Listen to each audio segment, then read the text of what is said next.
Hello everyone, I am Siddhi Rai Gandhi from Jonelta Foundation School of Medicine. This video is about musculoskeletal system examination. In this, we will be examining the joints, its articulations, and some maneuvers we will be performing today. Hello Darshan, how are you feeling today? I'm fine. So, there is any pain in your body? No. Any pain in your joints? No. Okay, so we will be performing some techniques on you about the musculoskeletal system examination.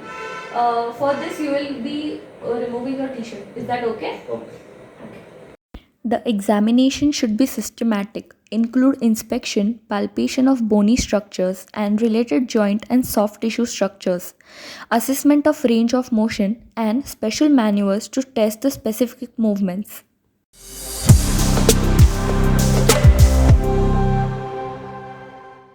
Begin with inspection of the shoulder. Inspect the shoulder and shoulder girdle anteriorly and then scapula and related muscles posteriorly.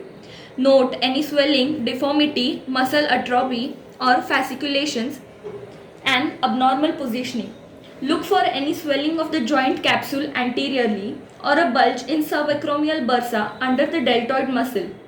Survey the upper extremity for color change, skin alteration or any unusual bony contours. For palpation, begin by palpating the bony contours and structures of the shoulder. From behind, follow the bony spine of the scapula laterally and upward until it becomes the acromion, the summit of the shoulder.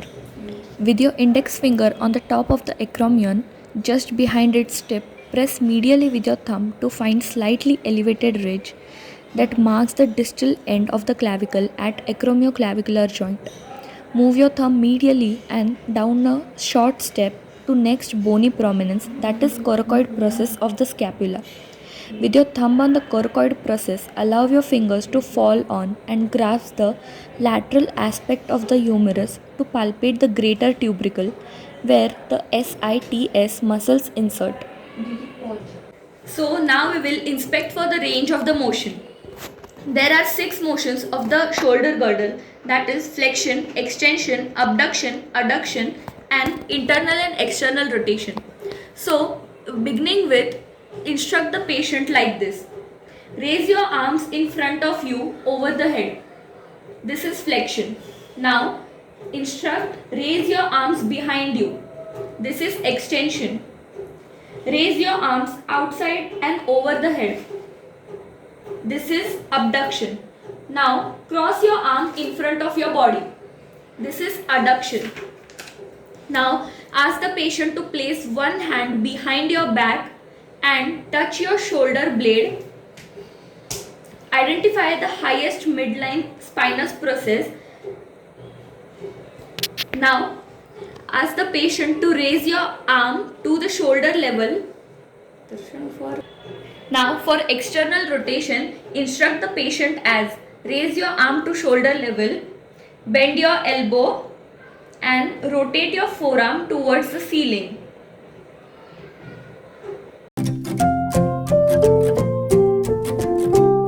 Now we will start with the maneuvers. First one is cross body adduction test. Ask the patient to adduct the arm across the chest.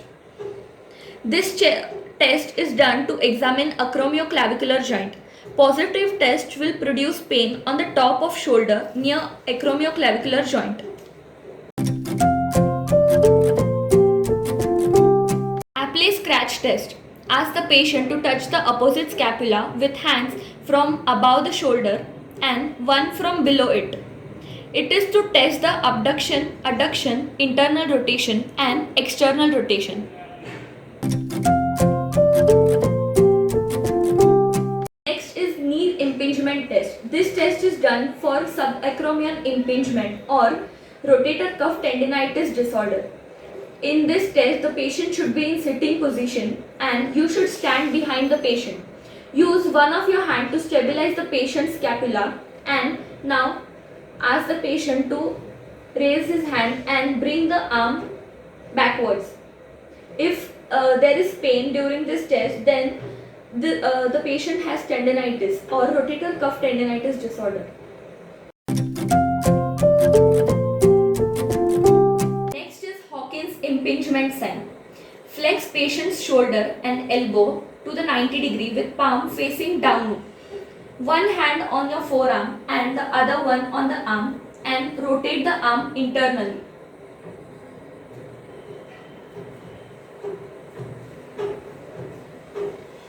This compresses the greater tuberosity against supraspinatus tendon and coracoacromial ligament. Drop arm test. This test is done to diagnose supraspinatus rotator cuff tear or bicipital tendinitis. Ask the patient to abduct fully the arm to the shoulder level and lower it slowly. Weakness during this maneuver is positive test if patient is unable to control downward movement.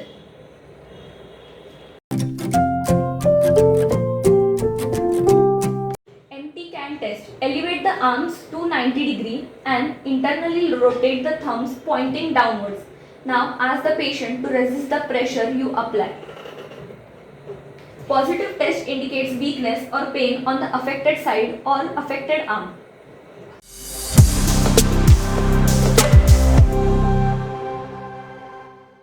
Now the next examination technique is to examine the wrist and hand. Starting with the inspection, inspect the position of hands in motion for smooth natural movement. When the fingers are relaxed, they should be slightly flexed. The fingernails edges should be in parallel. Inspect the palmar and dorsal surfaces of the wrist and hand carefully for any swelling over the joints and signs of trauma. Note any deformities of the wrist, hand or finger bones as well as any angulations. Observe the contours of the palm, namely the thenar and hypothenar eminences. Note any thickening of flexor tendons or flexion contractures in the fingers.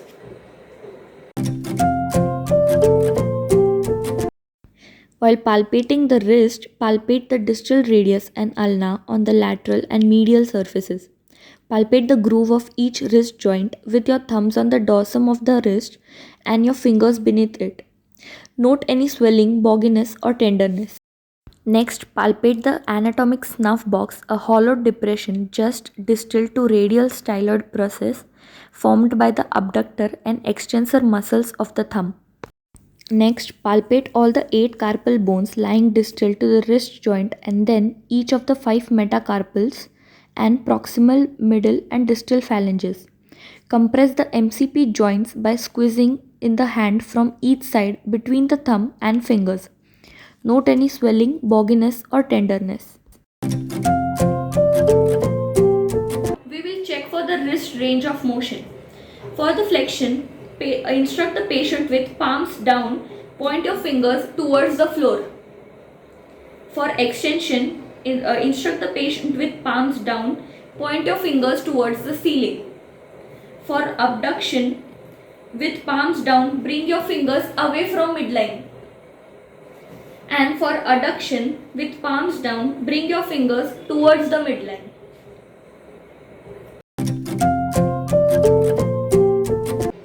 Hand grip strength. Ask the patient to grasp your second and third finger.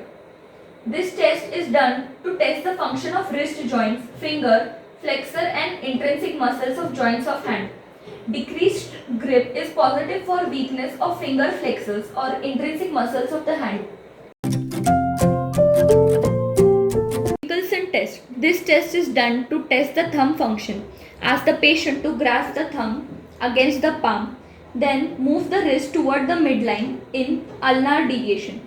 Pain during this maneuver identifies de Querion's test synovitis. Abduction test.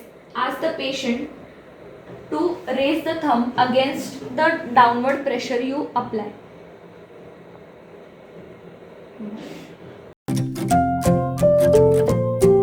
Next is Tinel sign test. Tap slightly over the course of the median nerve in the carpal tunnel. Aching numbness in median nerve is distinction of positiveness.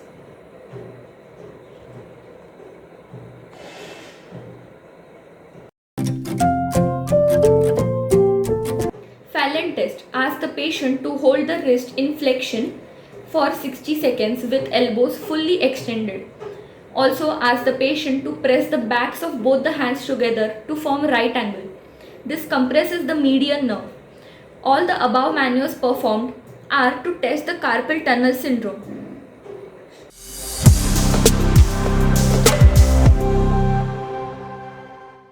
Inspect the gait for smooth rhythmic flow as the patient enters the room. The knee should be extended at the heel strike and flexed at all other phases of swing and stance. Check the alignment and contours of the knees. Observe any atrophy of the quadriceps muscles. Inspect for any loss of normal hollows around the patella, a sign of swelling of the knee joint and suprapatellar pouch. Note any other swelling in or around the knee. Ask the patient to flex the knees, by which the bony landmarks are more visible and the muscles, tendons, and ligaments are more relaxed, making them easier to palpate. To palpate the tibiofemoral joint, place your thumbs in the soft tissue depressions on either side of patellar tendon. Identify the groove of the tibiofemoral joint. Note that the inferior pole of patella lies at the tibiofemoral joint line. Follow it medially, then laterally until you are stopped by the converging femur and tibia. Medial and lateral menisci. Palpate the medial meniscus. Press on the medial soft tissue depression along the upper edge of the tibial plateau with the tibia slightly internally rotated. Place the knee in slight flexion and palpate the lateral meniscus along the lateral joint line. Next, patellofemoral compartment. To palpate the patellofemoral compartment, locate the patella and trace the patellar tendon distally until you palpate the tibial tuberosity. Ask the patient to extend the knee to make sure the patellar tendon is intact. With the patient supine and knee extended, compress the patella against the underlying femur and gently move it medially and laterally. Now, the suprapatellar pouch. Palpate for any thickening or swelling in the suprapatellar pouch and along the margins of the patella. Start 10 cm above the superior border of the patella, well above the pouch, and feel the soft tissues between your thumb and fingers. Move your hand distally in progressive steps, trying to identify the pouch. Test the knee range of motion. For flexion, instruct the patient to bend or flex your knee or squat down to the floor. For extension, instruct the patient straighten your leg or squat down to the floor and stand up. For internal rotation, while sitting, swing your lower leg towards the midline. And for external rotation, swing out the leg in sitting position.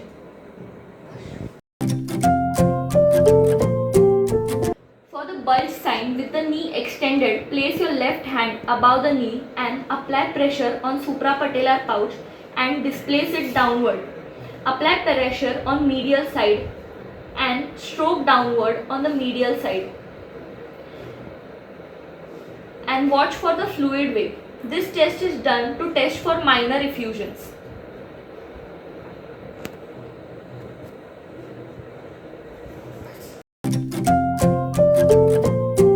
Balloon sign. Place your thumb and index finger of your right hand on each side of the patella with left hand compressing suprapatellar pouch against the femur.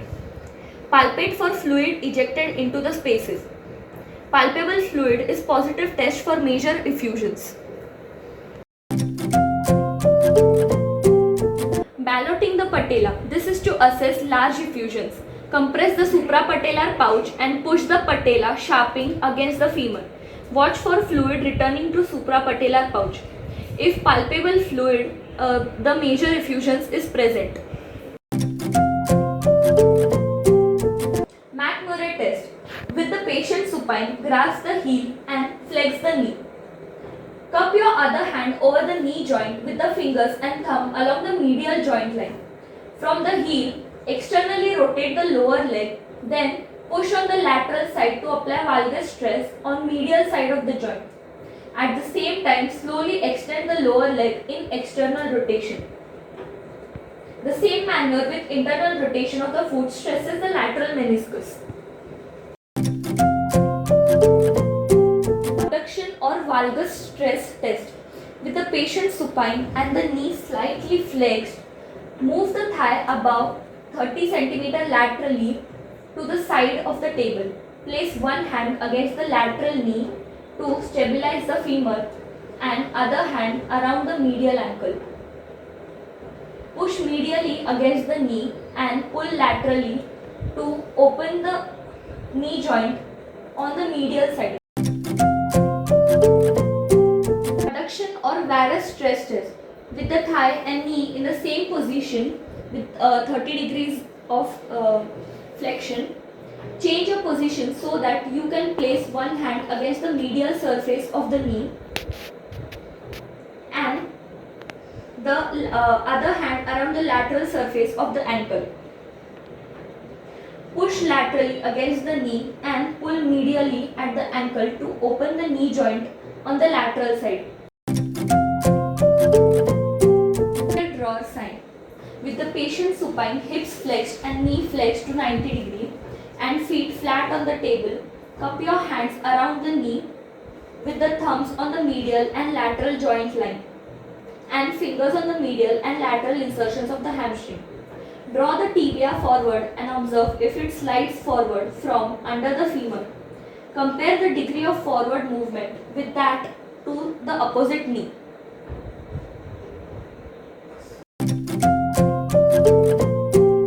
Test. With the knee in 15 degrees of the flexion and external rotation, grasp the distal femur on the lateral side with one hand and the proximal tibia on the medial side with other hand. Place the thumb of the tibial hand on the joint line. Simultaneously pull the tibia forward and femur back. Estimate the degree of forward extrusion.